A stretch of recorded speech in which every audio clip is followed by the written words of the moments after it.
Hello, Papercut here, back with another replay review. This time we have Asur Amaru. Asur posted on my Discord requesting a replay review, and his thing is he is new to these type of RTSs. He's brand new to this game. He's just been playing, trying to figure it out. So he is a bronze English player right now, though I bet he'll try different things because he's new to the game. Playing against a Byzantine player, and he just wants general tips. So you don't get to see very many bronze players, and generally you don't get to see very many brand new players to the game. So this is really cool. Let's dive into it, help them out. If you yourself want a replay review or looking for help, feel free to join my Discord. Check the link in the description below. So first thing I'm looking for is, did you look up a build order? Because knowing how to open is going to be really important. Okay, so far so good. Looks like you did look up a build order. Scouting.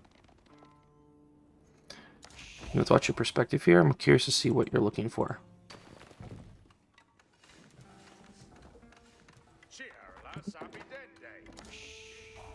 Good, you're not scout watching. Scout watching is when we focus too much on our scouts, but already we're missing getting more villagers queued.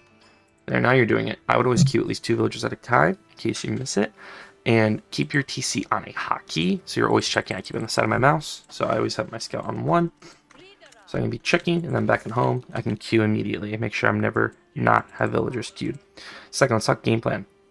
Byzantine is a really good civ on the ladder right now because with the mercenaries they can get, which are like free units in a way, it makes them kind of pop. And their eco is pretty good because of these cisterns, which provide gathering bonuses the more cisterns they have. Their big thing is that they want to gather berry bushes, which gives them olive oil.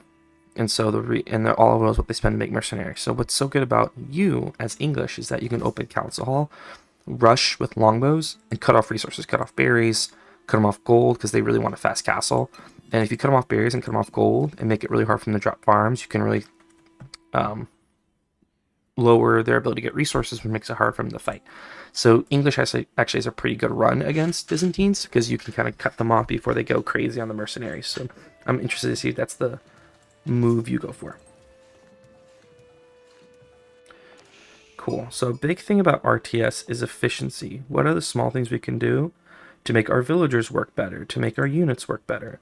One small thing you can do is go ahead and have a villager kind of attack each one of these sheep to basically the point being is that your villagers aren't wasting time all killing the same sheep. 2, on the drop of this landmark, I would have put it forward. Why do I put it forward? Well, the safest spot for your villagers to be is behind the TC, because the opponent's running towards you. If anyone's on the front, they can actually attack them before the TC protects them. You want to be thinking of the future. In the future, as English, you want to drop farms, because one of your, and I hope, I'm going to assume that you did look up England's bonuses as a civ, but in case you don't know, you get cheaper farms, 37 a pop, food, wood, which a normal civ it's 75, and 2, you have mills that allow you to gather faster. So if the farms are on the mill. So in that case, you want to go farms early and often, as opposed to most civs who try to use the resources on the map.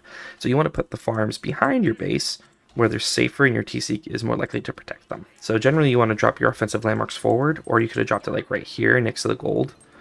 So you're not in this nice little safe pocket of your TC. So far so good. Your scouting looks good. Your opening build order looks good. You're going to do the 2 TC, okay. I actually think, so against most civs, the 2 TC is very good. Against Byzantine, I don't know. Because Byzantines with the olive oil from their farms and from the berries can go toe-to-toe with 2 TC production.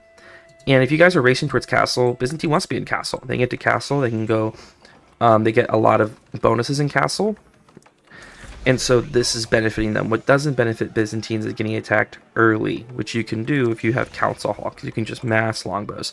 And this is where learning the game will come from. You'll quickly learn as you play the game which civs are better to attack early, which civs you can do this like 2 TC into castle and it's better for you, because you have a good Imperial.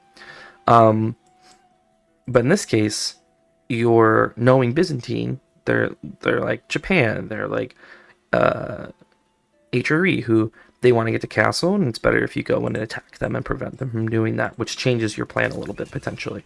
Not to say this can't work. Yeah, don't lose that scout. Good. Okay, so you're setting for that king. So the use of the king is a key part of this 2TC strategy.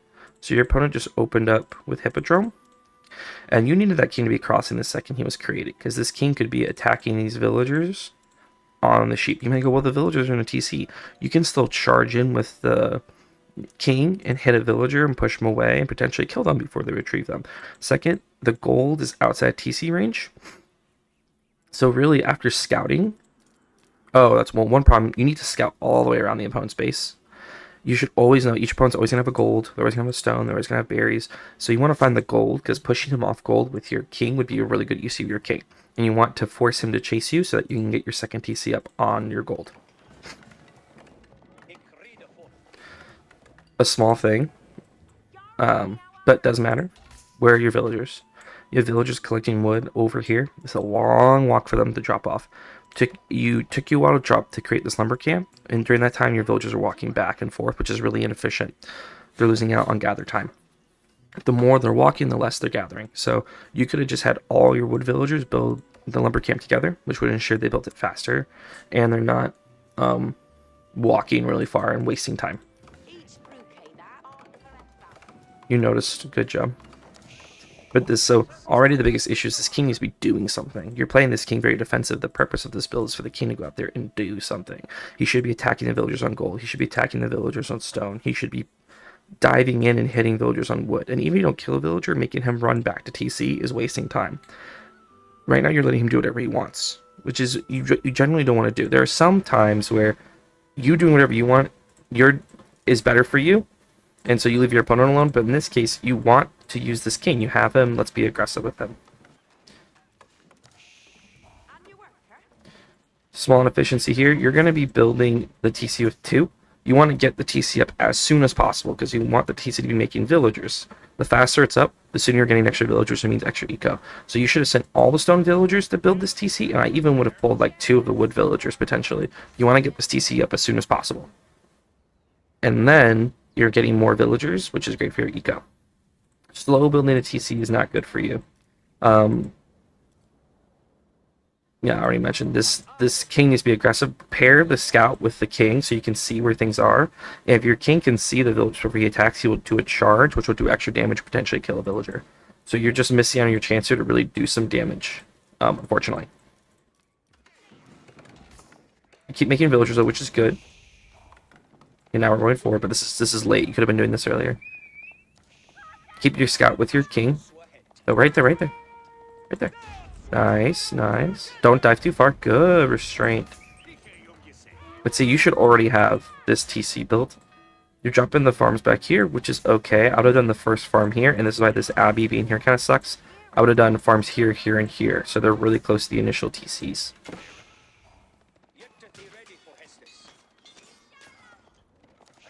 You have to be careful, because if he starts making more and more horsemen, eventually he will kill your king. There you go. What you wanted to accomplish is done. You've built your second TC. It's on gold. It's protecting gold. Now you need to be making villagers out of both. You don't want to go too heavy on gold. You already have almost 600 gold, which is what you need to age up. What you should be doing is, 1, getting your eco upgrades. Get wheelbarrow, get horticulture, get double broadaxe. All things that will help improve your eco. And generally you want to get those if you can afford them. 2, you want to actually rallying more towards food and wood. And what your villagers on sheep are doing is, as you get the wood, keep adding farms.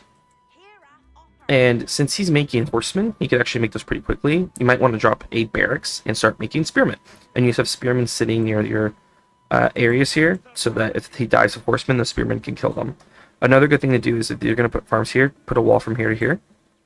Then like a wall from like here to here. You want to create like a safe pocket, or try to as much as possible, because then when you can finally build your white tower will go like here to protect all the farms. That should be your goal. But you saw he's making horsemen, your reaction should be, oh, I should want to get a barracks down. We don't want to overdo on gold. You don't have any units you're making that cost gold. You just need gold for upgrades and for aging up. So 8 on gold is plenty. It's plenty. Go heavier on food and wood, because that's what you need. You need wood to make farms and production buildings. You need food to make units and to age up. So we always base our villager splits based off our goal. So our goal is to go castle, we need food and gold. If our goal is to make units, we need wood and food. So I was able to dive like that. You need to make sure the villagers are going in the TC. Oof. So you lost villagers completely unnecessarily. They should have been hiding in the TC, nice and safe. What you should have done is, when the horseman came in, box over all your villagers. I assume you're on controller, and press G. And G will tell them to go to the nearest place of shelter possible, which is your TC. You should not have lost any villagers here. Maybe one when he first attacked, but all the villagers should be in the town center, and these TCs will do a lot of damage to horsemen. Instead, over here, I want you to notice your eco imbalance. Look at all this gold. What can you do with it? Nothing. You have all this food. What can you do with it? Nothing. You can't do anything with those things because you don't have any production make units. So going on heavier on wood earlier, so then you could have dropped the barracks to start making units, would have been really important in this moment here. Put them in the TC. Put them in the TC.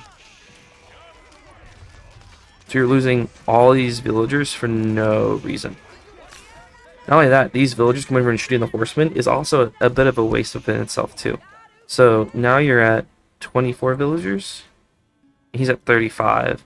And in no way should he have more than you're on 2 TCs. You could have put 21 villagers in these TCs, and they would have done so much more damage than having the villagers out here fighting. So always put your villagers in TCs when opponents come. Now, you don't need to put every villager in a TC, but any villager that's near the enemy needs to go into TC. So hold and G. So they could have been defended. Because you lost a lot of villagers there, and that's a huge eco hit. You basically need to get off gold at this point. How do I know you need to get off gold? Well, I know you're low on villagers, and you need to start moving to get the things you need. You need wood, you need food. I would have looked at my gold and gone, oh, I have way enough gold. I don't need this much gold. I would have maybe left 2 on gold, pulled the rest, and put them all on wood. And then I'm rallying to food. Because I really need wood and food right now. I need wood for walls and production.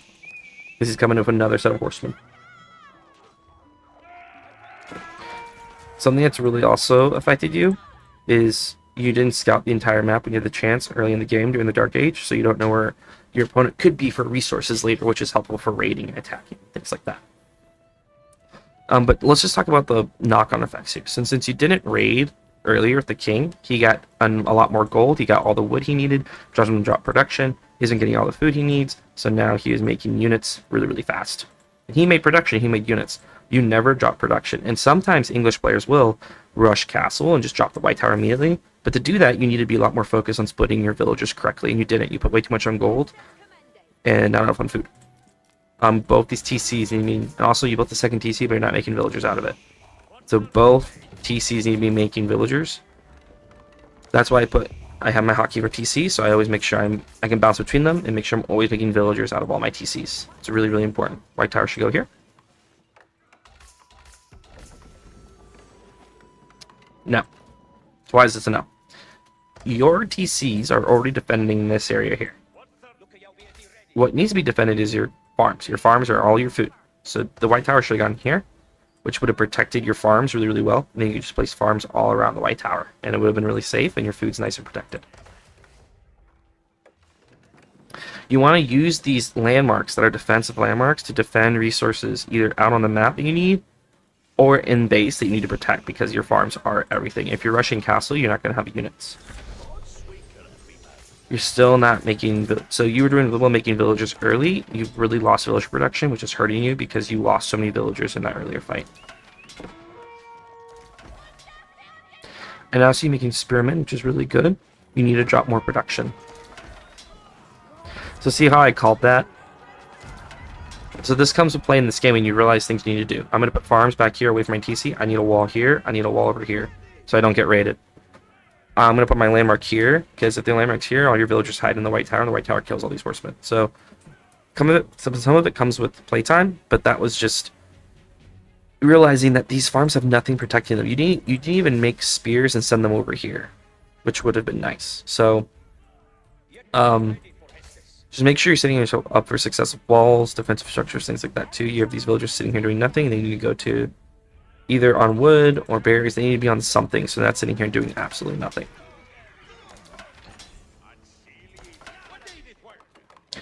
But you really need more production because you have all these resources and you can't spend them. You're making everything on the white tower, which is inefficient.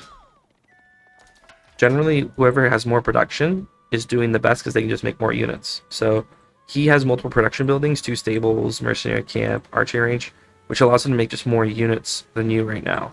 That's what's really holding you back is your you don't have any more production, always make sure your production is on the same hotkey. So I put mine on 3, so you're rallying out of both, because this barracks isn't doing anything.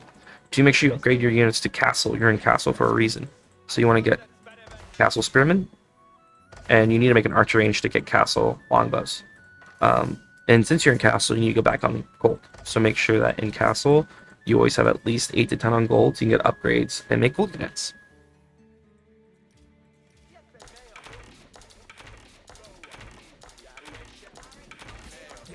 Now you're making villagers out of both. Good, good, good. I'd actually move my lumber camp to here because it's much safer under these 2 TCs, or here, and the white tower. But look, you're doing a great job setting up your eco, which is apparent. Look how much food you have, but you're not balancing that out by getting more on gold and dropping more production, so you can use that eco. So you're making things, but you're not using it. Good attack. I'd burn that cistern.